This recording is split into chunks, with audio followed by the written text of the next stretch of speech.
Everybody, Mike here with everythingaboutconcrete.com. In this video I'm going to show you a complete stamp concrete patio. How I pour it, how I finish it, how I stamp it, everything. So if you watch the whole video you'll get to see the whole package.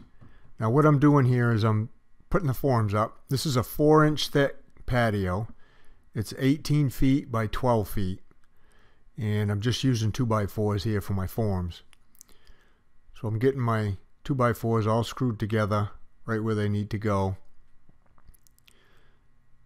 I'm using my DeWalt drill driver with the deck screws to screw everything together. Now I'm finding the center. They want this patio centered right on that back door. So I'll measure down center and then I'll go 9 feet each way. So I'll be exactly right in the center, and I'll be 18 feet wide and 12 feet out away from the building.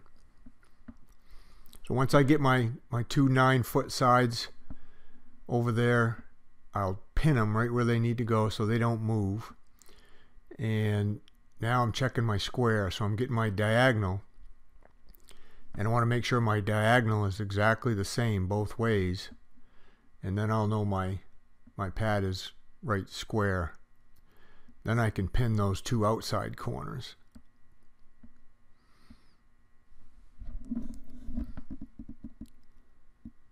So I'll get 2 pins in each corner to hold that so it doesn't move.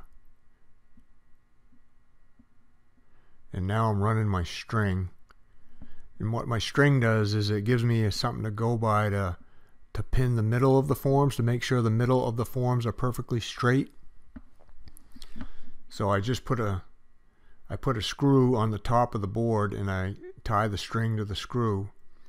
And I like running the string in the center of the board. Some people put it on the front edge, which is fine. I just prefer putting it in the center. Now I can get those metal pins in there. Those metal pins go into good hard packed gravel, you know, pretty easy, a lot easier than a wooden pin would work. If you're not using those metal pins with the holes through them, I highly recommend getting some of those. They're about $2.50 a piece, but you'll have them for years and you can use them over and over again.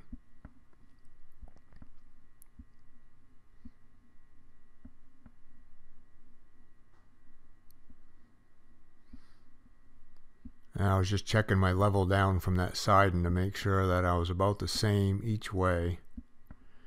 I will end up setting up my laser eventually and setting these forms right to grade, but I wanted to be a certain distance down from that door so when they put their steps in, you know, all the steps are the same. So I'm using rebar in this one for reinforcement. I'm going to tie a mat of rebar in at 2 foot on center.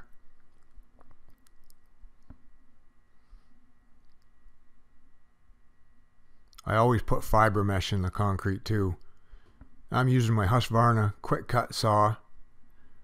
That's probably about the easiest way to cut rebar right there. I'll have a link for that down in the description if you guys want to check that out. That thing works really good for cutting. Now just straighten in my bars, and I'll put my crossbars on, and we'll get this mat all tied together. I use what are called wire ties in a yo-yo to tie the rebar together. The wire ties have little loops on each end, so you can just slide it under the rebar and bend it up, then put the yo-yo through it and spin the yo-yo, and it ties the rebar together nice and tight. You can see those wire ties come in a little roll. They come different lengths. I'm using 6-inch ties. I could probably use 4-inch on this, but that's all I had was 6-inch. So I got the mat all tied together. Now I'm checking my level with my laser there. I use that Topcon RL-H5B. I'll have that down in the description too, guys. That's the, if you guys have watched any of my other videos, you know that's the laser I recommend for doing concrete work. We're pitching this sloping this away from the house about 1.5 inches. So when it rains, obviously the rain will, you know, go away from the house, but the roof line drips on this too, so it's going to see a lot of water. We just want to make sure the water doesn't puddle on it. I'm real fussy about my grades and my pitches. I want to make sure everything's perfect. So I usually double check everything. Now I'm getting everything right screwed into place so it doesn't move. And now we're getting the concrete poured.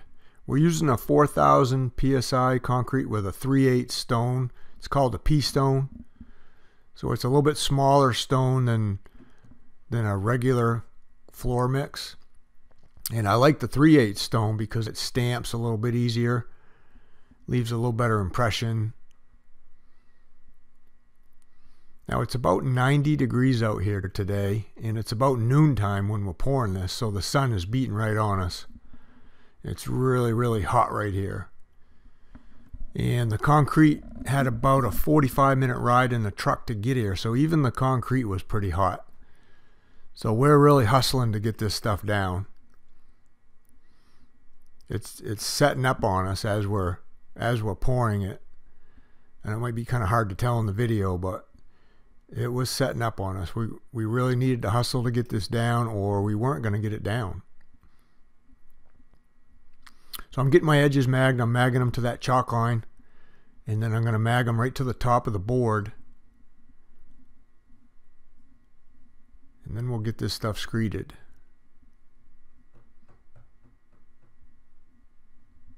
Again, this is going to be a stamped concrete patio. You're going to get to see how we stamp this too. It's going to be an Ashlar Slate pattern.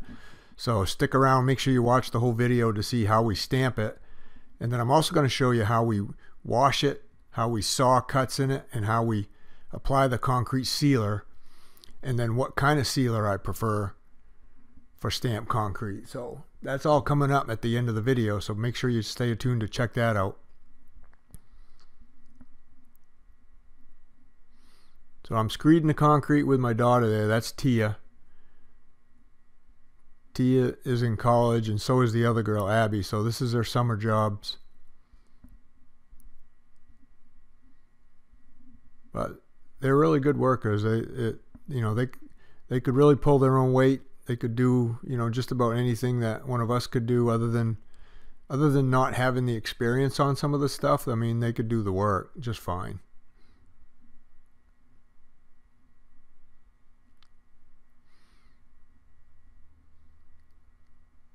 All right, so I'm hurrying to get the rest of this thing screeded, because I know that I can just tell by the feel of the concrete how quick it's setting up, that as soon as I get this down and both loaded, I'm going to have to get right back on it and start stamping. I'm not going to have any time to wait around and take a break.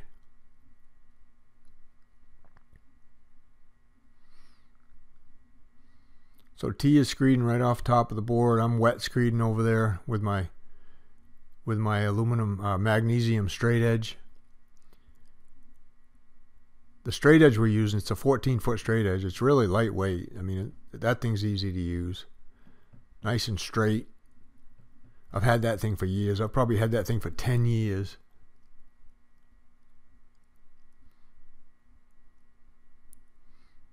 We got a little bit too much concrete in there, about a half a wheelbarrow too much, so we had to pull it out over the edge.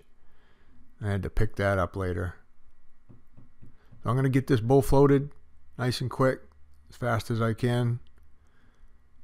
Like I said, that concrete's setting up fast, a little bit faster than normal because of the temperature, and because the concrete was a little hot when it showed up.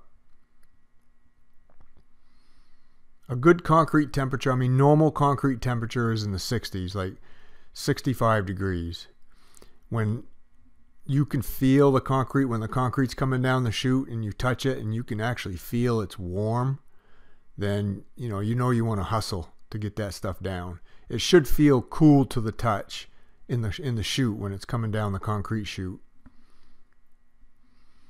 But it's hard to keep it cool when it's inside that mixer drum. You know, when it's 90 degrees out and the sun's beating on it. So it's really important that you know what you're doing on days like today. That's why it's best to pour the concrete first thing in the morning. But this is our second pour of today. So we poured a big house floor, and I left Luke and Darren on that to finish it. And you know, because we've been battling rain like everybody, we had to come up and get this thing done. So this was our second pour of the day. So I got Abby and Tia putting the edge on it just around that outside edge. I'm going out front of the house and getting my truck with the stamps in it and backing my truck around back so we don't have to lug the stamps too far.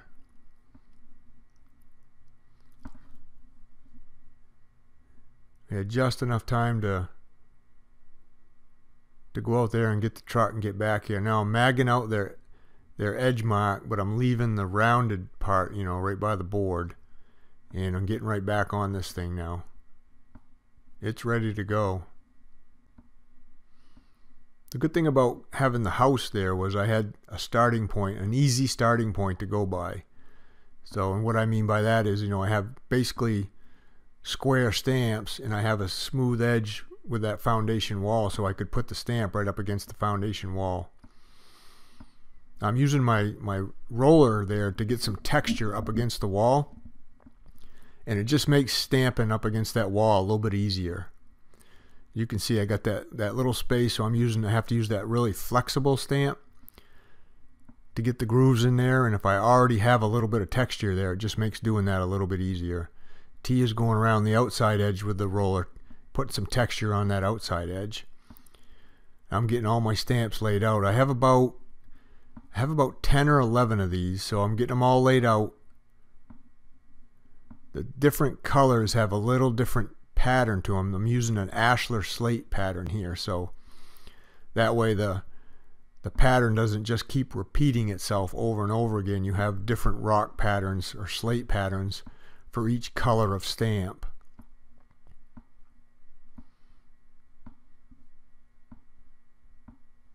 That release agent I'm throwing out there, that's a charcoal colored release agent. The concrete had a darker gray color in it when it came out of the truck, and we're using like a black release agent. That release agent does a couple things. It helps keep the stamps from sticking to the surface of the concrete, number one, and then it also adds a little bit of secondary color to the surface.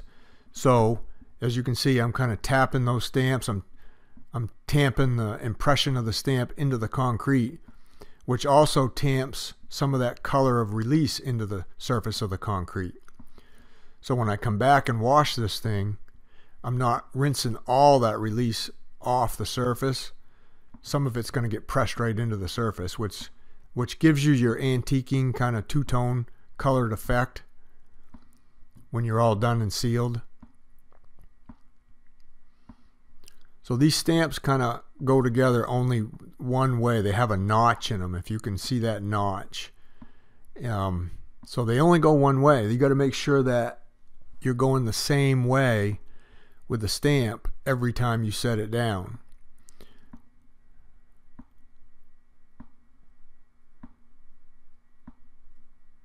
I get my stamps from Marshalltown now. If you want to get some concrete stamps, or if you want to get into stamping, you know, I have a link down in the description that goes right to Marshalltown's website and has all their tools in it.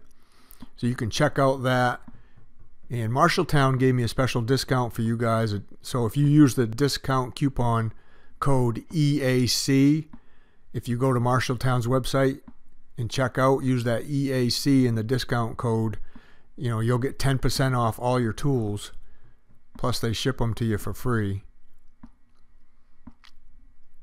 You can see the pattern in the background there, how it's coming out, an Ashlar Slate. This is a really cool pattern. It's one of our favorites. We do this one a lot. You can also see how that one flexible stamp works. That one's a little thinner than those other stamps are pretty rigid. They won't flex like that. So I have a couple of those flexible ones. One's a blue one, one's a black one. And we use those when we're going up against a building like that, or up against a pole, or anything that's sticking up that we can't lay the rigid ones flat on. You got to use that really flexible one. I'm tamping away just about as fast as I can go, about as fast as one person can go. I wouldn't have wanted to do anything any bigger than this on as hot as it is today. This thing's a little over 200 square feet, and I had all I could do to get it down myself with all the experience that I have. Like I said, it's about 90 degrees out here today. It felt like a sauna out behind this house. We're getting this stamped, getting it tamped, making sure the impression is going into the concrete really good. Sometimes I'll pick that stamp up a little bit and I'll look under it to make sure I got good impression before I completely pick it up.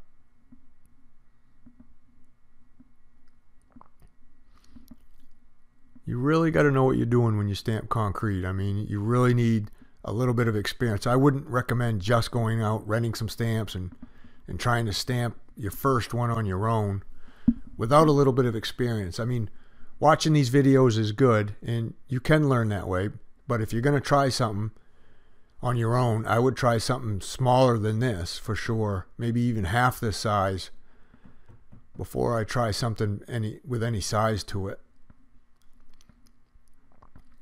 All right, so we got it all stamped. Now this is the next day. I like to come back the next day if I can, the earlier the better, and get my saw joints cut in this. I'm going to cut one, as you can see, down the middle the long way, and then two the other way. If I can, I like to try to follow as many of the joints in the stamps as possible when I saw, so the saw cuts don't really stick out too much.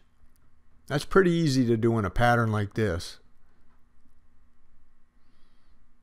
I'm using my electric soft cut saw today. That's the 390. I have two of these.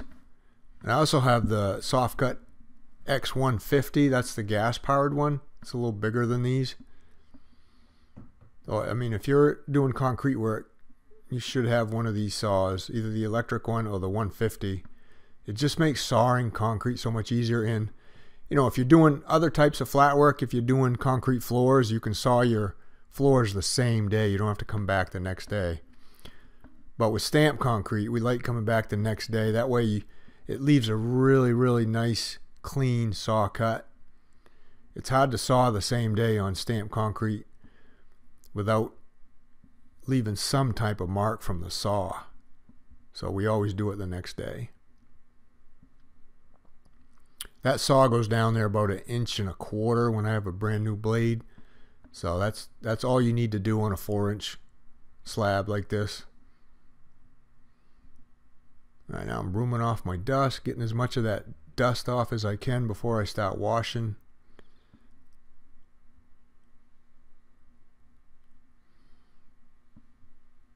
We're going to use a pressure washer here, and with a fan tip on it. Getting rid of the forms first so the water will run off a little easier. And I like using Dawn dish detergent. You can use Simple Green too, but the Dawn dish detergent really cuts that release agent and makes it a little easier to rinse off.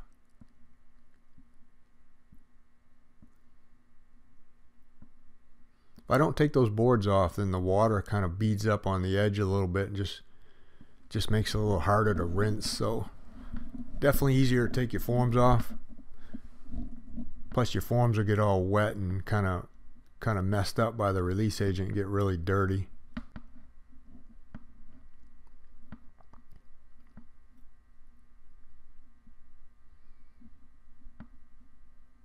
There by myself working today.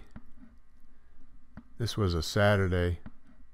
So it was an early Saturday morning I got here to do this.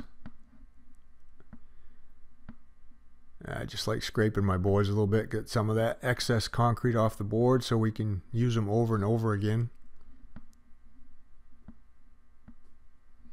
You know, if you're in business for yourself, you just want to make sure you keep your forms clean. You can use them, I don't know, 10, 20, 30 times over and over again without having to buy new ones. So you want to keep your costs down, keep your profit up. So there I am. I got that Dawn dish detergent, mixing it in 5 gallons of water.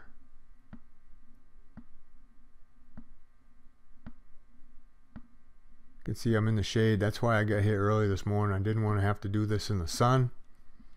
Definitely a lot cooler when it's in the shade. The water's not going to just evaporate on the top of that thing.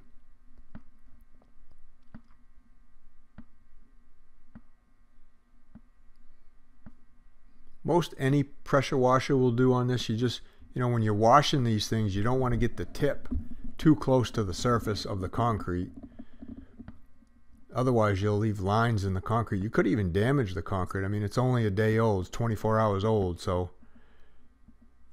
just keep your tip about 16, 18 inches above the surface and you'll be fine. I'm rinsing off any little of that release residue I got on the house. It pretty much comes right off pretty easy. If it doesn't, you can just take the Dawn dish detergent to it. It'll come right off. So I'm getting most of the release agent off first before I start washing. The broom will only take so much off. So it's just easier to wash this thing if you get 90% of that release agent off. Then you can use your Dawn and scrub it and get the rest of it off. Some of it, like I said, some of it is going to stay like down in the lower grooves and in the lower parts of the slate. Some of that black release agent is going to stay in there. You'll see that when you see me sealing here pretty soon at the end of the video.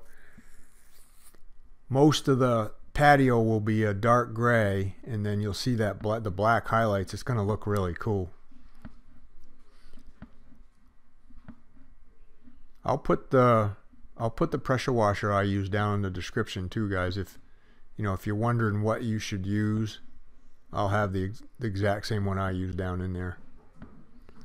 So I'm taking my 5 gallons, I'm just spreading it over the whole thing and scrubbing it.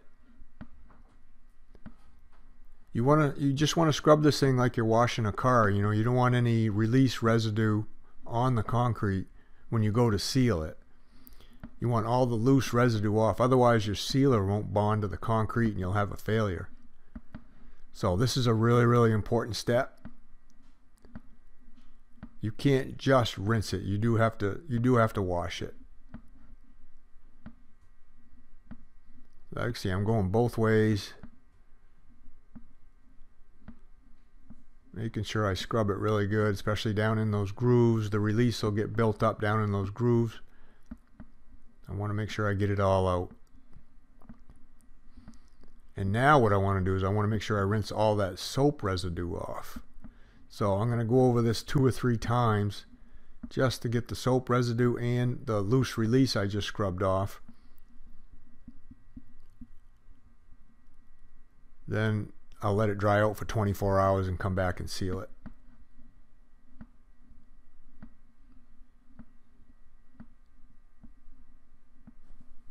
Hey everybody, Mike here with everythingaboutconcrete.com. We just installed this stamped concrete patio yesterday. It's a Ashlar Slate pattern. It's got the color smoke, which is U20 on the Butterfield color chart in the concrete. And I used a Storm Gray release agent. Came out really good. Check it out.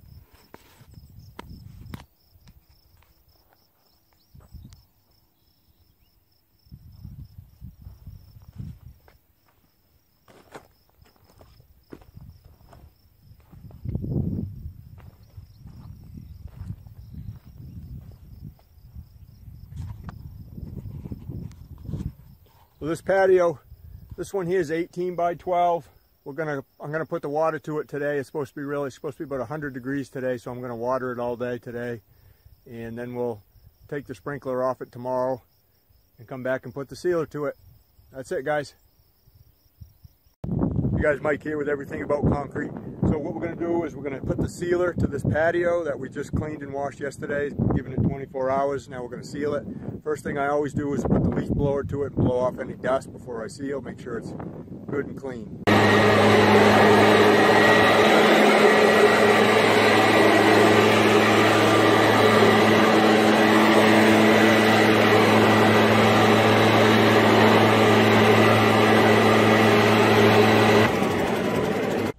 Hey guys, the sealer I like to use on my stamped concrete is from Foundation Armor, the AR350. It's a satin, but it gives it a wet look, so it'll darken the concrete, bring out the color, but it does resist any cracking, spalling, and it's really good for freeze-thaw cycles and salt damage. So this is the sealer we're using. All right, so we're all ready to put the sealer to it. This is the sprayer I like to use, guys. This is a stainless steel sprayer. The seals in it are really good for a solvent-based sealer. You can't just use a cheap sprayer because the solvent in the acrylic sealer will just eat out the seals, you know, ruin the sprayer. So this is what we're using here. This is the one I recommend using. We're going to put 2 really light coats on this thing. That'll be all it needs for now, and then we'll be good to go. All right, so here we go. Spraying the sealer on. You can see how it darkens it up really nice.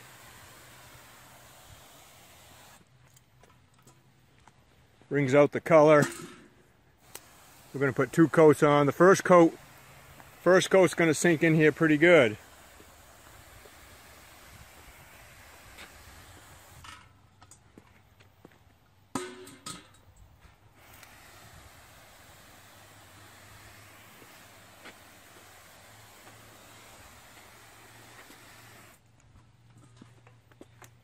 See how that really makes the color pop on that.